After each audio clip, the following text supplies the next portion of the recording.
Canada is facing a crisis at its border.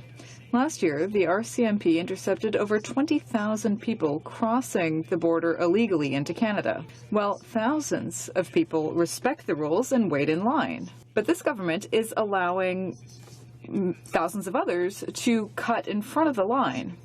Why do law-abiding families end up having to get processed later than those who cross illegally? The Right Honourable Prime Minister. Mr. Speaker, we are continuing to ensure the integrity of our immigration system. Whether people arrive in a regular or irregular fashion do go through security checks.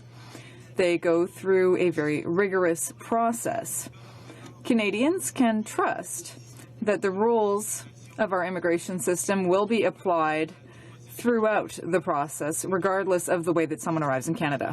The Honourable Leader of the Opposition. Well, Mr. Speaker, so far in 2018, 6,300 people have crossed illegally into Canada. That's a rate of more than 60 people per day, worse than in 2017. Now, this is a crisis that takes resources away from those families who are trying to come to Canada the right way and prioritizes queue jumpers. Can the Prime Minister explain to those families who have been waiting patiently for months for their turn to become proud Canadians why he's prioritizing those who are jumping the line? Right Honourable Prime Minister.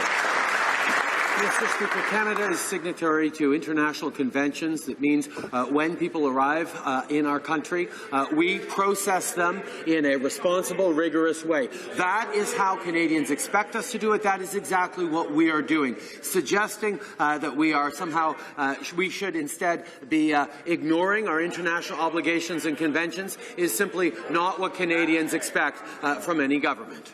Honourable Leader of the Opposition.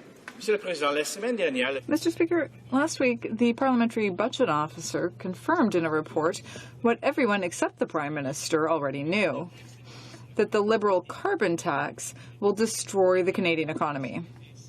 So the question is simple. While the Liberal tax goes up, economic growth will go down. So my question is simple. How long has the Prime Minister known that this carbon tax will destroy economic growth in Canada?